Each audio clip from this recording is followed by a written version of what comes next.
So hello everybody, this is Bhante Joe here, and I'm just here at the Pavatakuti and have a little bit of rain today, and thought that I could record a short Awada for the internet. So I thought that I could start with just a little meditation, so we can lean forward a bit and arch the spine, and look about 3 feet in front, and close our eyes.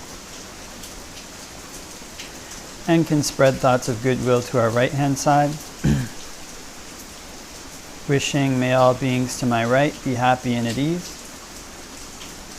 May they put in place the causes necessary to be happy and at ease. And we can make the mind infinite, can make it unbounded, all the way to the ends of the universe and beyond, in every dimension. May all beings to my right be happy and at ease.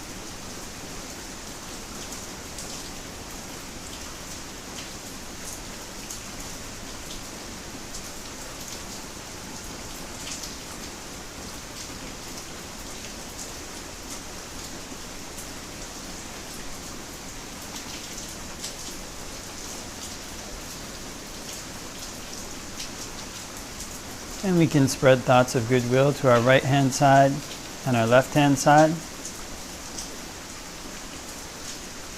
Wishing may all beings to my right and my left be happy and at ease. May they put in place the causes necessary to be happy and at ease. And we can make the mind infinite, can make it unbounded, all the way to the ends of the universe and beyond, in every dimension. May all beings to my right and my left be happy and at ease. And we can spread thoughts of goodwill to our right hand side, our left hand side, and in front.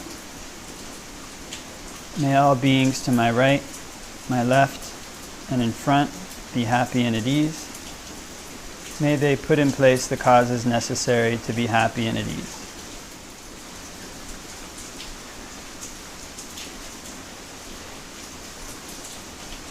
And we can spread thoughts of goodwill to our right hand side, our left hand side, in front, behind, in all 4 directions.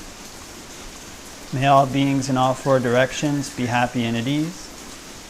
May they put in place the causes necessary to be happy and at ease.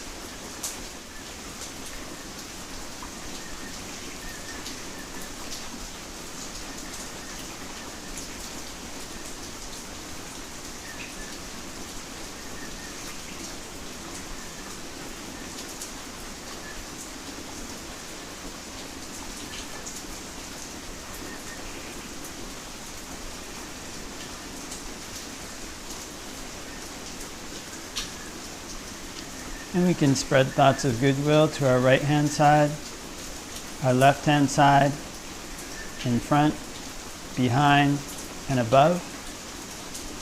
May all beings in all 4 directions and above be happy and at ease. May they put in place the causes necessary to be happy and at ease.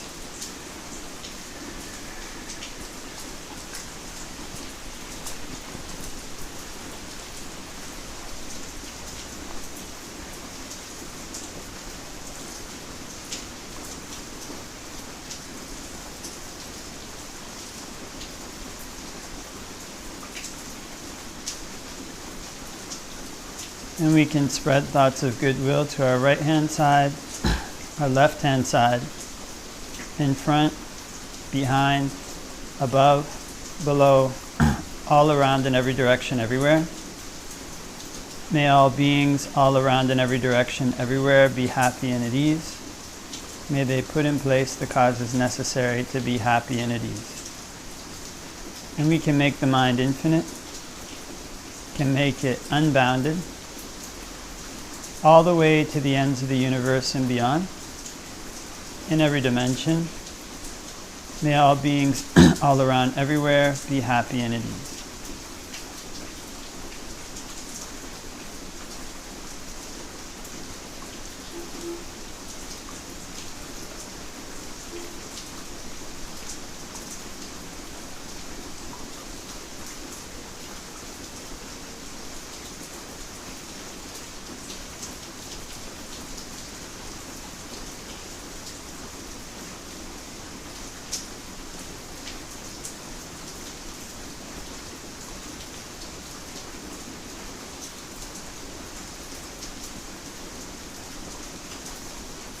And before we finish meditating, you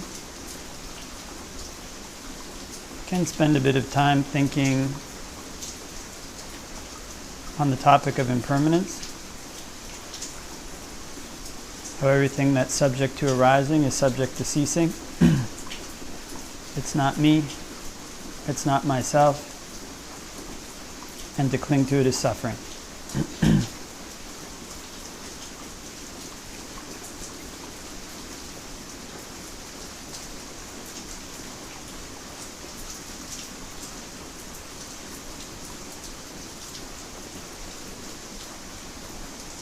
And can open our eyes and do a short reflection on the Dhamma. Namo tassa bhagavato arahato samma sambuddhassa. Namo tassa bhagavato arahato samma sambuddhassa. Namo tassa bhagavato arahato samma sambuddhassa. Buddhaṃ saranang gacchāmi, Dhammaṃ saranang gacchāmi, Sanghaṃ saranang gacchāmi. Ditiyampi Buddhaṃ saranang gacchāmi, Ditiyampi Dhammaṃ saranang gacchāmi, Ditiyampi Sanghaṃ saranang gacchāmi. Tatiyampi Buddhaṃ saranang gacchāmi, Tatiyampi Dhammaṃ saranang gacchāmi, Tatiyampi Sanghaṃ saranang gacchāmi. So hope that everybody is keeping well wherever it might be. And we have the rainy season here in Sri Lanka. It's the official Vas season, and some of the rains have actually been quite impressive. Quite large downpours. And so it's interesting during the rainy season. Some people like the cool weather. Some people like the rain. Some people like the atmosphere that the rain creates. It's kind of very damp, and for some people this atmosphere is quite good. And for other people, kind of cool and damp and wet weather is not the best weather for their bodies, not the best weather for them to be in. It can cause kind of difficulties for them if they're in kind of cold and wet and damp weather. Now the classic thing is in Canada, when I was growing up, the rain was always seen as something, bad. It was kind of, well, not bad, but it was taken as a metaphor for like rough times or difficult times or gloomy days or whatever it might be, something like this.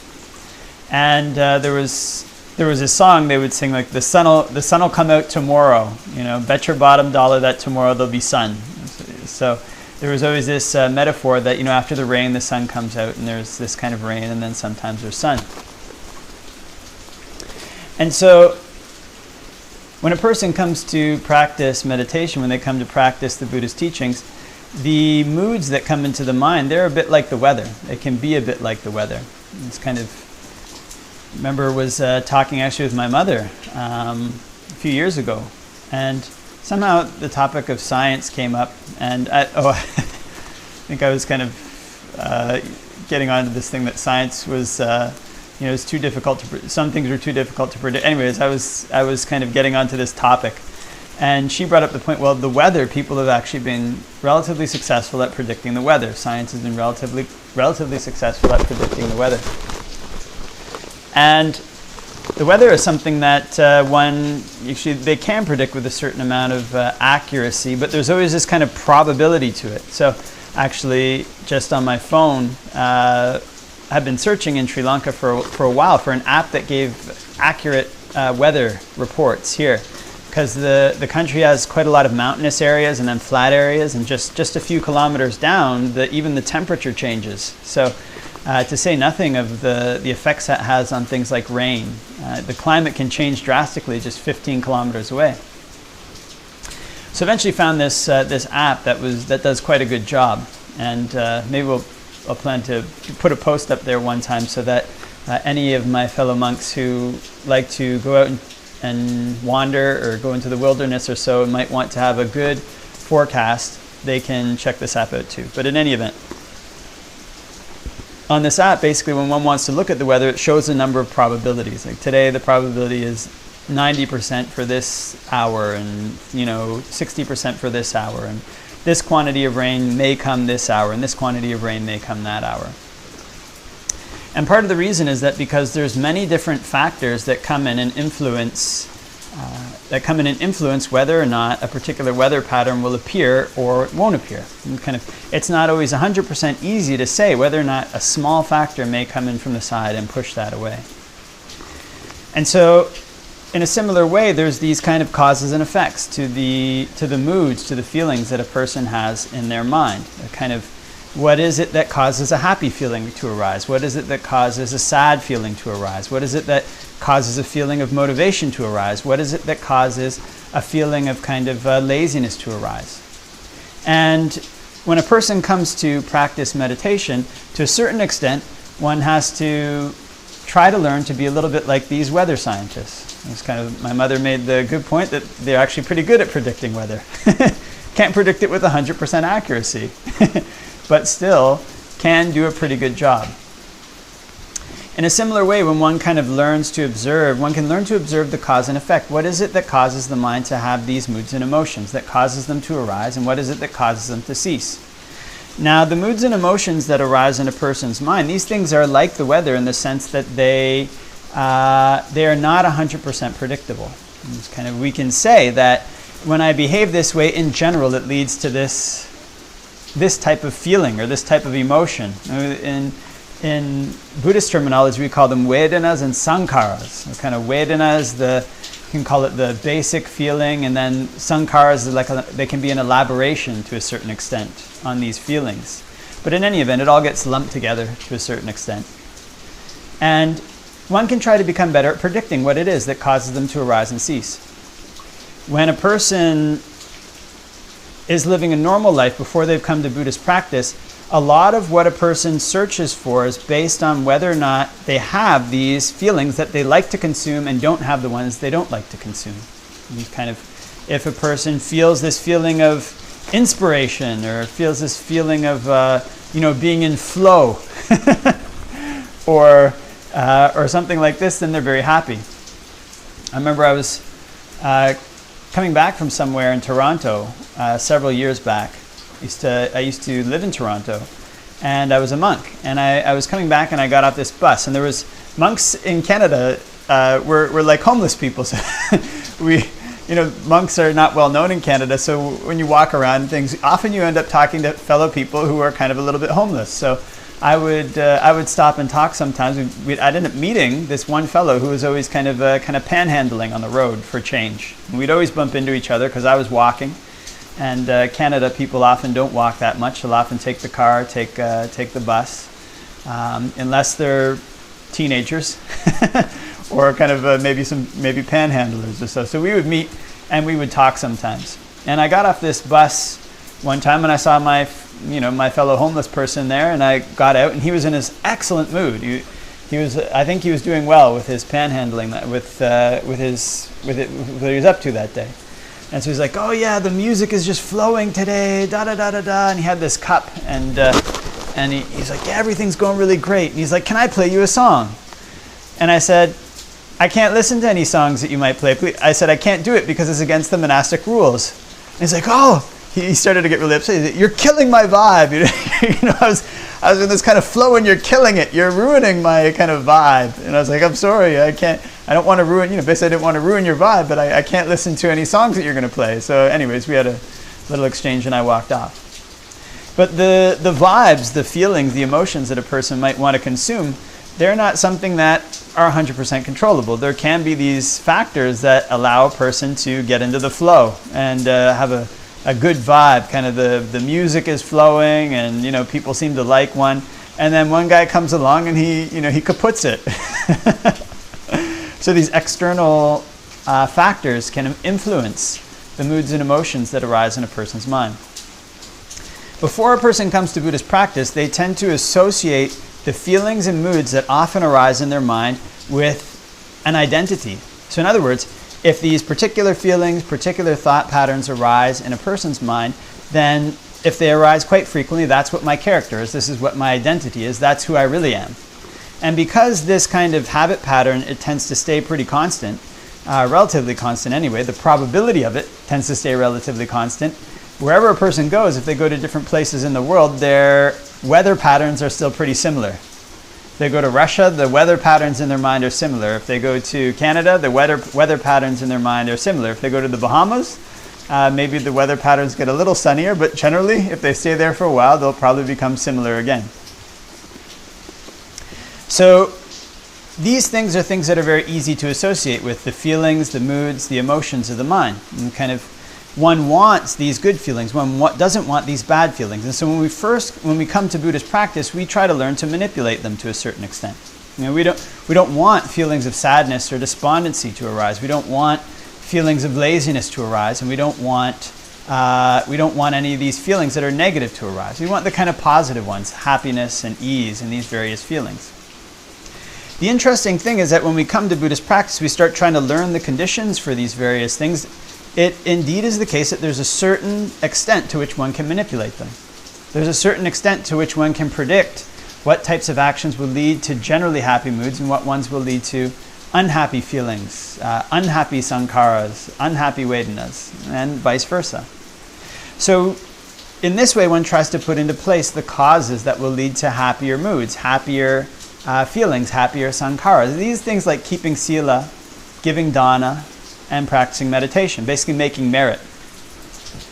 What the Buddha terms making merit, he says, is another word for happiness. This is how these happy vedanas, happy feelings come.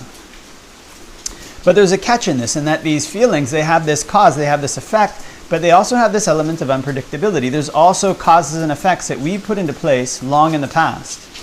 And there's causes and effects that people are putting in outside, and these can come in and derail. These can come in and change the weather patterns. These can come in and change the feelings, the emotions, the sankharas that arise in the mind. So as we continue to try to practice in meditation, or continue to try to practice in sila, we continue to try to practice in dana, in giving, what we have to learn to do, what one has to learn to do in one's Buddhist practice, is to decouple one's practice to a certain extent from the moods and feelings that arise in the mind. To whatever extent a person is willing to meditate, to do these good things when they're happy, and then it changes and they're not happy, that's the extent to which there's a limit to their Buddhist practice.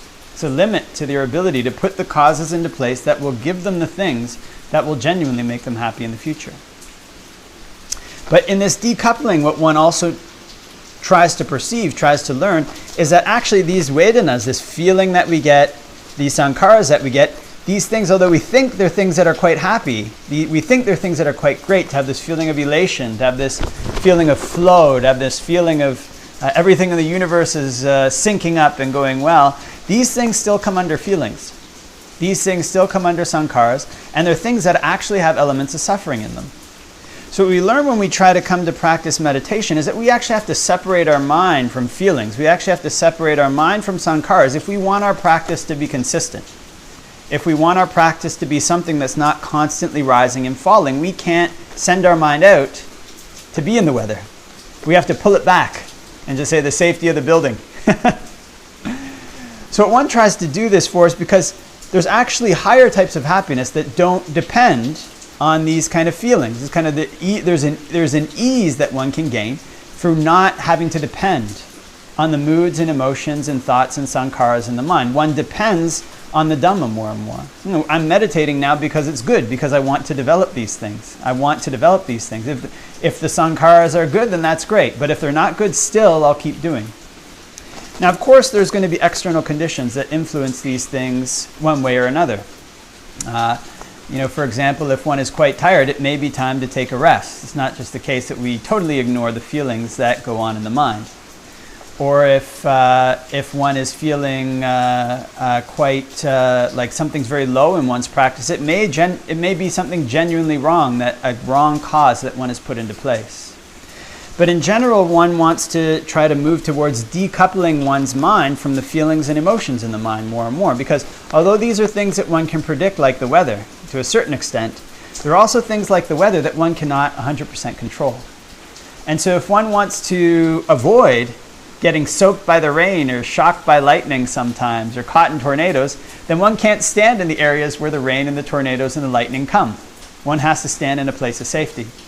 And this place of safety is what the Buddha calls the four satipatthanas. This place of safety is basically the Buddhist practice. One tries to learn to direct one's mind, to direct one's practice deliberately towards always gauging whether or not one is moving forward in the Dhamma or moving back. This becomes much more important than what type of feeling is necessarily arising. Is this feeling something that's helping me progress or something that's causing me to regress? So there's a safety that comes from pulling one's mind back from feelings, from pulling one's mind back from sankharas and placing the weight on the Dhamma. That safety is that one's meditation practice doesn't have to have these wild ebbs and flows so much. That one's happiness doesn't have to have these wild ebbs and flows so much. And it can sound like a catch-22. That for one to have a more stable type of happiness, one has to pull one's mind back from the feeling of happiness to a certain extent. But this is the kind of thing that the Buddha teaches us to do. To try to learn to separate our mind from these sankharas and these feelings, to try to learn to make it safe and find a true refuge. And this true refuge is in trying to make the center point of our life moving forward in the Dhamma and not falling back, moving forward towards a happiness that's unconditioned. And if one wants to move towards something that's unconditioned, then one cannot place all one's weight on Vedana. One can't place one's weight on sankharas. One has to place one's weight more and more and more on the Dhamma, until even then, at the end, one has to let go of the Dhamma.